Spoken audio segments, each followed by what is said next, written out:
ಬನ್ನಿ ಇವತ್ತು ಬೆಳ್ಳುಳ್ಳಿ ಕಬಾಬ್ ರೆಸಿಪಿ ಮಾಡೋಣ. ನಾವು ಬೆಳ್ಳುಳ್ಳಿ ಕಬಾಬ್ ರೆಸಿಪಿ ಮಾಡಲಿಕ್ಕೆ ನಾವೇನು ಸ್ಪೆಷಲ್ ಆಗಿ ರೆಡಿ ಮಾಡ್ತಾರ, ನಾವು ರೆಡಿಮೇಡ್ ಬೆಳ್ಳುಳ್ಳಿ ಕಬಾಬ್ ಪೌಡರ್ ತಂದಿದ್ದೇವೆ. ಅದು ಅಭಿರುಚಿ ಬ್ರ್ಯಾಂಡ್ದು, ಅಭಿರುಚಿ ಮಸಾಲಾ ಕಂಪನಿದು. ನೋಡಿ, ಇದೆ ಬೆಳ್ಳುಳ್ಳಿ kebab powder Abhiruchi masala. This is not a sponsored video from Abhiruchi masala products R industries. So ಇದು ನಾವೇ ತಂದಿರೋದು. ಇದು ಅಭಿರುಚಿ ಅನ್ನೋದು ಊರಿನ ಕಂಪನಿ, ನಮ್ಮ ಊರಿದ್ದು ಕುಂದಾಪುರದ್ದು. ಇವರ ಫ್ಯಾಕ್ಟ್ರಿ ಬಂದ್ಬಿಟ್ಟು ತಲ್ಲೂರು ಹತ್ರ ಬರ್ತದೆ. ಸೊ ನಾವು ತೊಳೆದಿರೋ ಚಿಕನನ್ನು ತಗೊಂಡಿದ್ದೇವೆ. ಒಂದು ಅರ್ಧ kg ಅಷ್ಟು ಉಂಟು ಚಿಕನ್ನು, ತೊಳೆದಿರೋ ಚಿಕನ್ನು. ಓಕೆನಾ, ತೊಳೆದಿರೋ ಚಿಕನ್ ಇದೆ, ಒಂದು ಅರ್ಧ kg ಅಷ್ಟು ತೊಳೆದಿರೋ ಚಿಕನ್ ತಗೊಂಡಿದ್ದೇವೆ. ಈ ಅಭಿರುಚಿ ಮಸಾಲ ಪೌಡರನ್ನು ಅದಕ್ಕೆ ಹಾಕಿ, ಅವರು ಮೊಟ್ಟೆ ಹಾಕಲಿಕ್ಕೆ ಹೇಳಿದ್ದಾರೆ. ನಾವು ಮೊಟ್ಟೆ ಹಾಕೋದಿಲ್ಲ, ಮೊಟ್ಟೆ ಬೇಡ, ಜಸ್ಟ್ ನಾವು ಪ್ಲೇನ್ ಕಬಾಬ್ ಮಾಡುವ. ಓಕೆ, ಬೆಳ್ಳುಳ್ಳಿ ಪೌಡರ್, ಫುಲ್ ಬೆಳ್ಳುಳ್ಳಿ ಪೌಡರ್ ಇದು. ಬೆಳ್ಳುಳ್ಳಿ ಕಬಾಬ್ ತುಂಬ ಚೆನ್ನಾಗಿ ಬರ್ತದೆ ಅಂತ ಕೇಳಿದ್ದೇವೆ. ಸೊ ಹಾಗಾಗಿ ಬೆಳ್ಳುಳ್ಳಿ ಕಬಾಬನ್ನು ಮಾಡುವ. ಸೊ ಇದಕ್ಕೆ ನಾವು ಏನು ಜಿಂಜರ್ ಗಾರ್ಲಿಕ್ ಪೇಸ್ಟ್ ಏನೂ ಹಾಕ್ತಾ ಇಲ್ಲ, ಜಸ್ಟ್ ಪ್ಲೇನ್ ಕಬಾಬ್ ಮಸಾಲೆ ಹಾಕಿ ಮಿಕ್ಸ್ ಮಾಡಿ ಒಂದು ಅರ್ಧ ಗಂಟೆ ಇಟ್ಕೊಂಡು ಆಮೇಲೆ ಫ್ರೈ ಮಾಡಿದರೆ ತುಂಬ ಚೆನ್ನಾಗಿ ಬರ್ತದೆ. ಅರ್ಧ ಗಂಟೆ ಇಟ್ಟರೆ ಸಾಕು ಅಂತ ಹೇಳಿದ್ದಾರೆ. ನಾವು ಒಂದು ಹಾಫ್ ಆನ್ ಅವರ್ ಇಟ್ಟರೆ ಸಾಕು. ನೀರನ್ನು ಹಾಕೋ ಅವಶ್ಯಕತೆ ಬೀಳುವುದಿಲ್ಲ. ಏನಕ್ಕೆ ಅಂದರೆ ಇದರಲ್ಲಿ ಚಿಕನ್ನೇ ನೀರು ಬಿಡುವುದರಿಂದ ಇದು ಮಸಾಲೆ ರೆಡಿಯಾಗಿದೆ.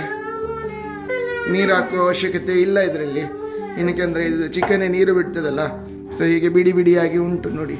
ಫುಲ್ ಎಲ್ಲ ಬಿಡಿ ಮಾಡಿ ಇದು ಮಾಡಿದರೆ ಫುಲ್ ಮಸಾಲೆ ಒಳಗಡೆವರೆಗೂ ಹೋಗಬೇಕು ಕಬಾಬಿಗೆ. ಇದು ಬೆಳ್ಳುಳ್ಳಿ ಕಬಾಬ್ ಅಂತ ಹೊಸ ಪೇಸ್ಟ್ ಪೌಡರು ರೆಡಿ ಮಾಡಿದ್ದಾರೆ. ಇದು ಮೋಸ್ಟ್ಲಿ ಇಲ್ಲೆಲ್ಲೂ ಸಿಗೋದಿಲ್ಲ. ನಾನು ನೋಡಿದಾಗೆ ಬೆಂಗಳೂರಲ್ಲಿ ಯಾವುದೇ ಬೇರೆ ಬ್ರ್ಯಾಂಡ್ ಅವರು ರೆಡಿ ಮಾಡಲಿಲ್ಲ. ಇದು ಜಸ್ಟ್ ಊರಲ್ಲಿ ಅಭಿರುಚಿ ಮಸಾಲದವರು ಮಾಡಿದ್ದಾರೆ. ತುಂಬ ಚೆನ್ನಾಗಿ ಬರ್ತದೆ ಅಂತ ನೋಡಿದ್ದೇನೆ. ನಿಮಗೆ ಸ್ವಲ್ಪ ಕ್ರಿಸ್ಪಿ ಬೇಕು ಅಂದರೆ ಕಾರ್ನ್ಫ್ಲವರ್ ಹಾಕಿಕೊಳ್ಬೋದು ಕ್ರಿಸ್ಪಿ ಬರಲಿಕ್ಕೆ. ಸೊ ಇದು ರೆಡಿಯಾಗಿದೆ. ಇವಾಗ ಇದನ್ನು ನಾವು ಒಂದು ಹಾಫ್ ಆನ್ ಅವರ್ ಮ್ಯಾರಿನೇಟ್ ಮಾಡಲಿಕ್ಕೆ ಇಡಬೇಕು. ಮ್ಯಾರಿನೇಷನ್ಗೆ ಫ್ರಿಜ್ಜಲ್ಲಿ ಇಡಬಹುದು, ಇಲ್ಲ ನೀವು ಹೀಗೆ ಇಡ್ಬೋದು. ಅದಾದ ಮೇಲೆ ಇದು ಬೆಳ್ಳುಳ್ಳಿ ಕಬಾಬ್ ಮಸಾಲೆ ರೆಡಿ ಮಾಡಿ ಇಟ್ಟಿದ್ದಲ್ಲ, ಅದನ್ನು ಇವಾಗ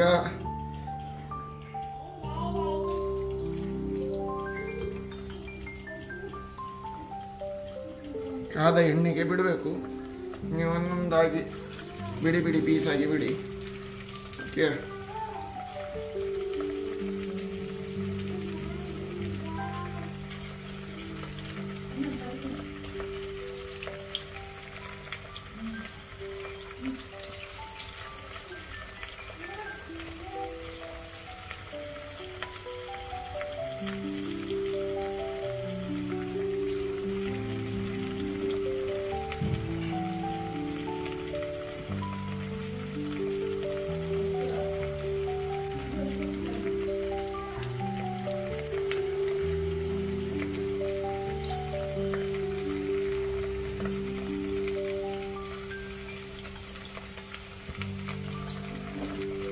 ಸಣ್ಣ ಹೊರಿಯಲ್ಲಿ ಇಡ್ತಾ ಇದ್ದಾನೆ.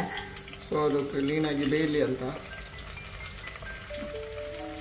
ಪ್ರಿಯರಿಗೆ ಇದು ಒಳ್ಳೆ ಮಟನ್ಗೂ ಟ್ರೈ ಮಾಡ್ಬೋದು ನೀವು. ಬೆಳ್ಳುಳ್ಳಿ ಕಬಾಬನ್ನು ಮಟನ್ ಜೊತೆನೂ ಟ್ರೈ ಮಾಡಿ ನೋಡ್ಬೋದು.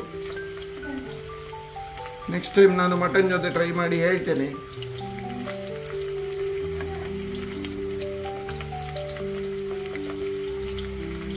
ಬೆಳ್ಳುಳ್ಳಿ ಕಬಾಬ್ ಸವಿಯಲು ಸಿದ್ಧವಾಗಿದೆ ನೋಡಿ. ರುಚಿಯಾದ ಬೆಳ್ಳುಳ್ಳಿ ಕಬಾಬ್ ಸವಿಯಲು ಸಿದ್ಧವಾಗಿದೆ. ಎಣ್ಣೆಯಿಂದ ತೆಗೀರಿ, ಹಂಗೆ ಪ್ಲೇಟಿಂಗಿಗೆ ಹಾಕ್ಕೊಳ್ಳಿ ಅಷ್ಟೇ.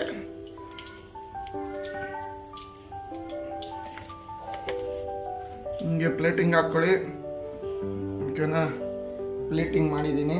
ಇದ್ರ ಮೇಲೆ ಒಂದು ಕರಿಬೇವನ್ನ ಹಿಂಗೆ ಹಾಕ್ಬಿಟ್ಟು ಚಟಪಟ ಅನ್ಸ್ಬಿಟ್ಟು ತೆಗೆದ್ಬಿಟ್ಟು